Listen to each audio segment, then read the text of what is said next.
Have you ever found yourself standing in a room just completely surrounded by a lifetime of things and feeling, well, paralyzed? You know you want to downsize, you need to declutter, but the very thought of letting go of just one thing feels like you're literally tearing a page out of your own life story. If that sounds even a little bit familiar, I want you to know you are not alone. So let's spend the next few minutes together exploring exactly why this process is so incredibly hard, and then we'll discover a gentle, really powerful way to let go of the things without ever losing the memories they hold. The central, painful reality of decluttering later in life is that the process is not about discarding objects. It is about confronting decades of stored memory, identity, and grief. Wow. That really just gets right to the heart of it, doesn't it? This isn't some simple tidying exercise you see on a weekend TV show. This is an emotional excavation. You know, every single object, a chipped teacup, a kid's drawing, a faded photograph, it's like a little vessel holding moments and people and versions of ourselves we thought we'd lost.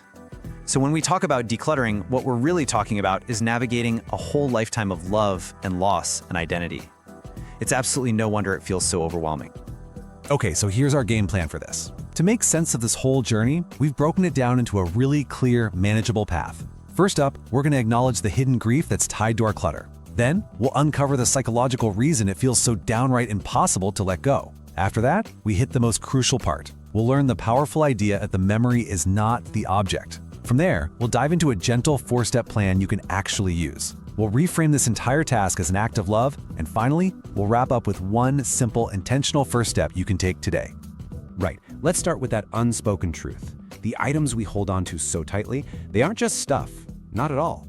They're physical stand-ins for things we can't get back. A loved one who's passed on, a moment of personal triumph, maybe even our own youth. So letting go of the object can feel dangerously close to letting go of the person or the memory itself. And that, well, that triggers a very real sense of grief. It's this quiet, private mourning for the life that's been lived. Acknowledging the grief is a huge first step. So now, let's look at the why. Why does this whole process lead to so much stress and, let's be honest, procrastination? Why do we find ourselves stuck, just unable to make decisions, sometimes in a home that doesn't really serve us anymore? Well, the answer isn't a lack of willpower, it's actually rooted in a fascinating psychological phenomenon. This is the question, right? This is what keeps so many of us frozen in place. It really feels like if you throw out your father's old watch, you're throwing out a piece of him. Or if you donate that one dress you wore on a special anniversary, you're somehow erasing that perfect day from existence. So what is actually going on inside our minds?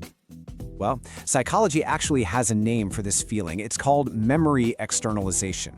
And all that really means is it's the deep-seated, often unconscious belief that a memory exists inside of an object.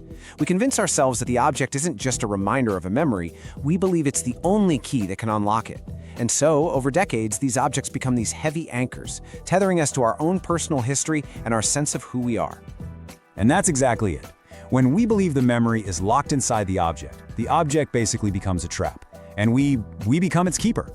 We feel this profound responsibility to guard hundreds, maybe even thousands of these little memory traps.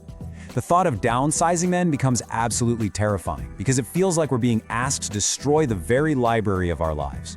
This right here is the root of all that overwhelming stress. So if memory externalization is the trap, how in the world do we find the key to get out? Well, that brings us to the most important part of our discussion today. It's a powerful, really transformative idea that can change everything about this process. It's a new way of thinking that allows you to preserve your legacy with clarity and with peace. So here it is, the big idea. Memory is not material. Your memories, your stories, your experiences, they don't live in the attic or the basement. They live in you. The object was never the memory itself. It was only ever a prompt, just a little trigger. The real value, the love, the laughter, the lessons learned, all of that is immaterial. And once you really truly grasp this, you realize you don't need to keep the trigger to keep the memory. You just need a new way to access it. And that brings us to the solution, the memory transfer ritual. This is how you consciously and deliberately decouple the story from the object. It's a simple three-step process. First, you honor the object by taking the time to write its story down. This is where you capture its soul. Document everything: who gave it to you, where you were, what was happening in your life, and most importantly, how it made you feel. Then, you take a clear photo of the item, creating a permanent digital record. And only then, once you've secured the true value, the story, and the image, you can confidently release the physical object. You're not losing a thing, you're simply changing its form. And this process, it creates such a profound emotional shift. I mean, look at the difference. The old way, it's driven by fear, and it leads to hoarding, stress, and guilt. But this new way, the memory transfer ritual, it completely transforms the experience. Hoarding becomes curation. You are actively choosing which stories to highlight. Stress and procrastination are replaced by peace and intention. And that nagging fear of loss, it's transformed into the clarity of leaving a truly meaningful legacy. Okay, so the ritual sounds really powerful, right? But I get it, a big project can still feel totally daunting. So how do we apply this in the real world without getting overwhelmed all over again? Let's build on that idea and look at a gentle, very practical plan you can start using immediately. Here is the 4-part framework to make this whole process safe and effective. It's really designed to give you back control and keep burnout at bay. We're going to use a time-bound strategy, integrate the memory transfer ritual we just talked about, set a clear physical limit with something called a core legacy box, and finally, sort by category, not by room. Let's break each one of those down. First up, time. Forget about dedicating entire weekends to this. Honestly, that's just a recipe for emotional exhaustion. Instead, commit to small, consistent sessions. 30 minutes, maybe twice a week. That's it. Physically set a timer. When it goes off, you stop, no matter what. This builds trust with yourself that the process isn't going to consume you. It lets you make steady progress without all the pressure. And each short session ends with a feeling of accomplishment, not depletion. Next, let's set a physical limit. A brilliant way to do this is the core legacy box concept. You just designate one standard-sized box for each person you want to leave items to. This gives you a clear, objective constraint.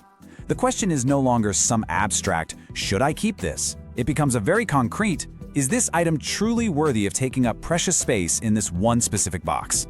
This constraint forces you to curate, to choose only the most meaningful items that tell the most important stories. And finally, the method.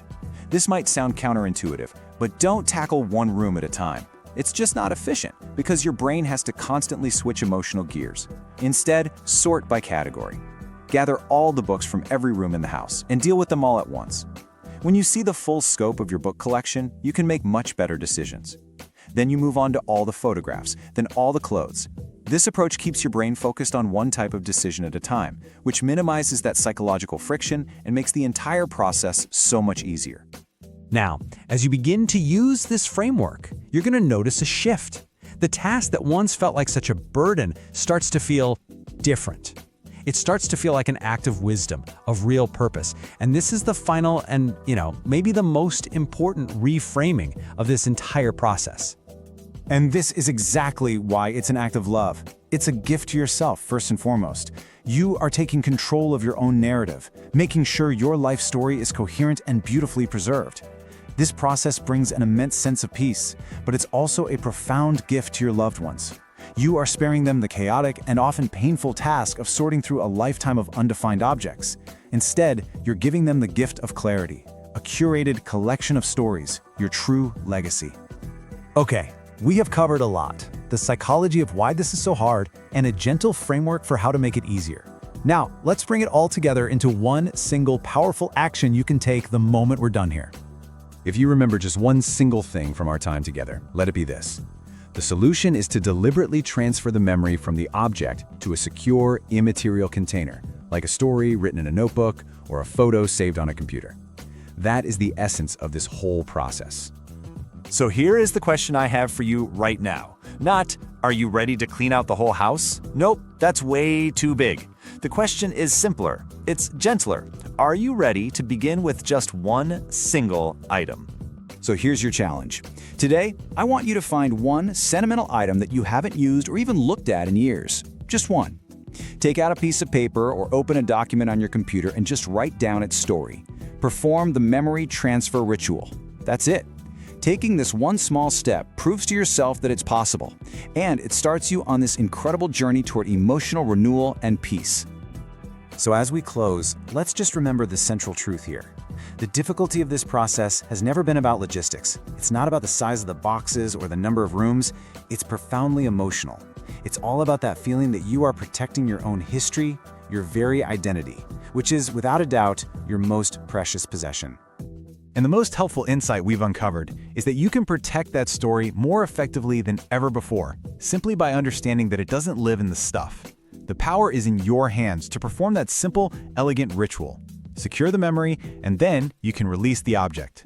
But curating your history now, you give your family the priceless gift of clarity, and even more importantly, you secure your own well-deserved peace of mind. You're not losing a past, you are preserving a legacy.